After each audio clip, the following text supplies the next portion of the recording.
is Coach Fratello now, former coach of the Cleveland Cavaliers, joining us here on the Ultimate Cleveland Sports Show. And Coach, you are here at the Austin Carr Celebrity Golf Outing, but not golfing, just an observer. What's your favorite part of events like this, where everyone kind of gets together to celebrate and raise money for a really special cause?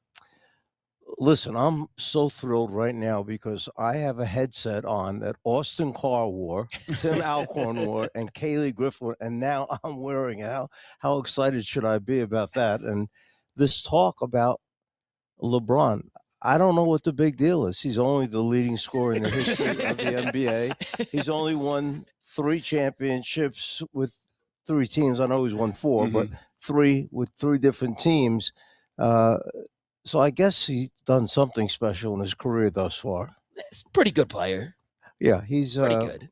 You know, he's got everybody. I hope you guys didn't think it was going to be announced in competition with FIFA. Yeah, There's no way LeBron's going to share the sports pages with FIFA's champion. All right, so now that's behind us. Everything on TV and newspapers and media, et cetera, will be over and done with today. And then you've got LeBron making Tuesday, Wednesday, Thursday, somewhere in there is what I'm guessing he'll come out with the decision. It's funny you say that, Coach. I heard a story once of a college coach was recruited with hiring some assistants, right? And he was vetting them, saw their social media, and one of them had dissed LeBron. And he said to the guy, "Who are you going to recruit if you got problems with LeBron James?" You want exactly better? Are you recruiting? He wanted better. I understand. You know what's so crazy is as great of a coaching career as you had. For me, you know, you as a broadcaster, the czar, the telestrator, to me is you narrated our childhood in the 90s. Like when you some of those calls for NBC, you covering the Magic Johnsons and obviously the Chicago Bulls. What is the biggest difference in your mind between the way you look at coaching and how you explain it as a broadcaster? There's a delicate fine line, and you probably need to throw one more thing, and that is regional games where you're working for a team versus network games where you're working for an NBC, ABC, ESPN, one of those type of things. And what you wind up saying, as Tim Alcorn mentioned a little while ago, I'm an employee of the Cleveland Cavaliers, and has to be very careful because the product is the Cavaliers. And they don't want people bad-mouthing the Cavaliers. And sometimes it's hard not to tell the truth. If Austin was here, I'd say, Austin, how do you decide when you're being totally honest or when you're circumventing it? And there are different ways of saying things. You can come right out, say it's like punching somebody right between the eyes, or you can go around and say, he had a choice right there. He could have called a timeout. He could have advanced it to half court. He could have taken it on the baseline instead of saying, how could you make that mistake? And are you trying to criticize the person, or are you trying to present what the viewers, the listeners, let them make the decision? The pressure's on them then. Coach, the business of the game and the league has changed. Obviously, the game has probably changed too. You know it as well as anybody. What do you like about the state of the NBA? What maybe you don't like about how the game is played these days? I would like to see maybe that they put a limit on you can only shoot this many threes in each game. I don't hate that idea. I go back to that great 7-game series that we had against Boston when I was coaching Atlanta. And in Game 7, one of the greatest games ever, Game 7, in the playoffs, if I remember correctly, the total threes shot by both teams combined was 9. Wow. 9 is one guy halftime right nowadays.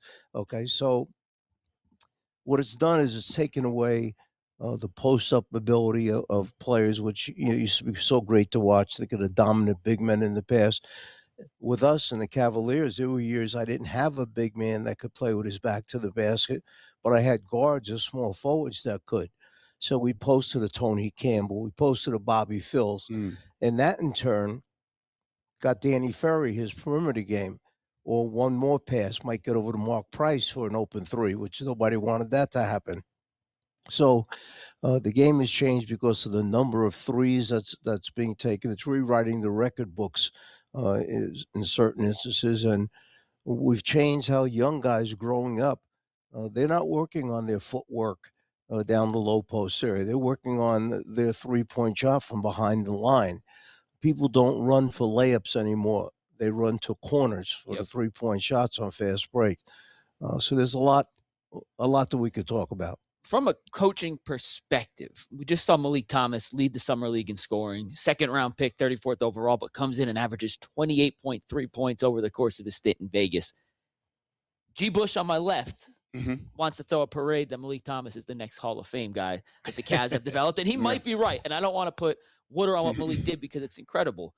But how excited should fans get over encouraging performances from the summer league, knowing the level of competition versus what it'll actually face in a regular season scenario? You have to be careful because it is the summer league, the style of play, exactly what they're going to face.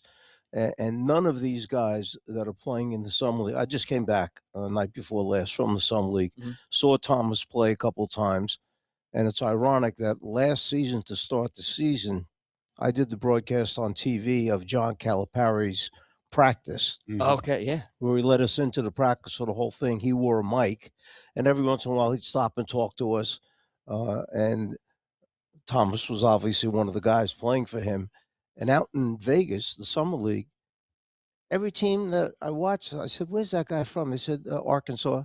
The next team, I said, "Where's that guy from?" "Arkansas." Calipari. I mean, John is such a great recruiter. Those kids are so talented, and his greatest feat might be to get them to play together, because the point guard who went high in the draft was out there playing. I mean, they're so talented. So Thomas, I remember back when I was coaching in Atlanta, we had a kid, it was Cedric Toney.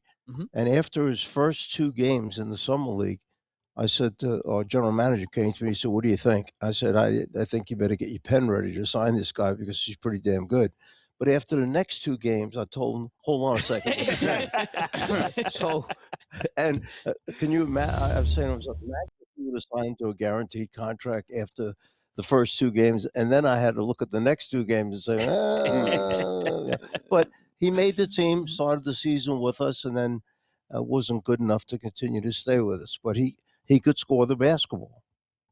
I want to ask a quick question.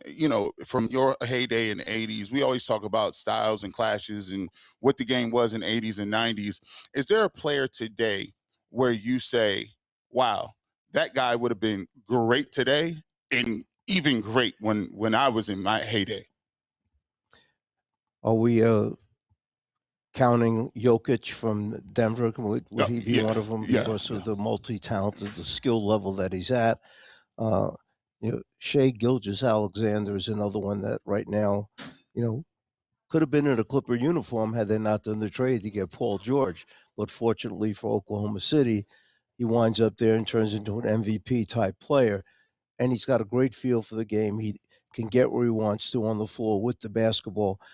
There are probably, half dozen guys that could have played back because they understand the game, they see the game, and they try to keep it simple as opposed to trying to do too much.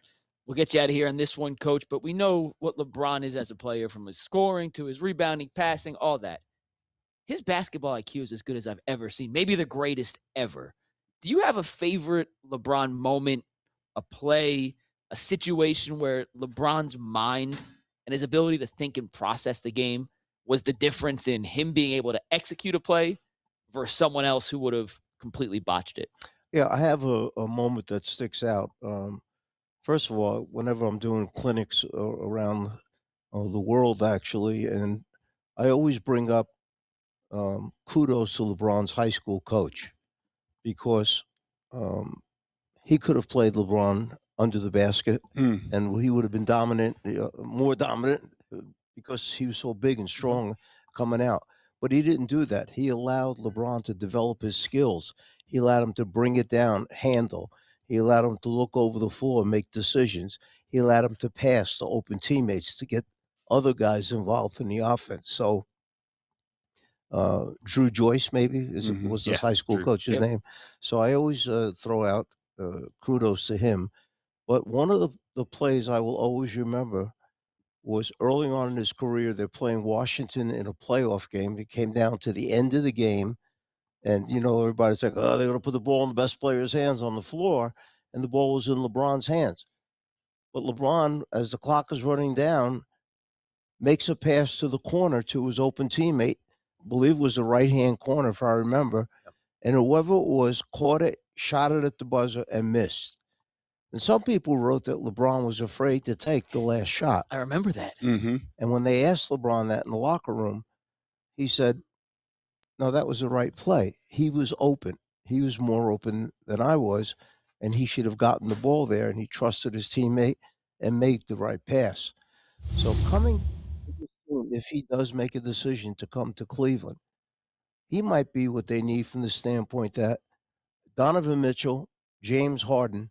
Remember, James Harden just had to be in the shadow of Kawhi Leonard with the Clippers, okay? And Donovan is a staple here now in Cleveland. He's been here long enough. But those two guys will have, if LeBron's here, they'll have another guy that they're going to call to do the post-game on TV camera interview. And those guys can go in the locker room and they can start to get showered, listen to what the coach says. So he might be a breath of fresh air for them that it's not you and it's not me. We can take a break now. We have LeBron here. Yeah. And LeBron's not afraid to handle all that because that's who he is.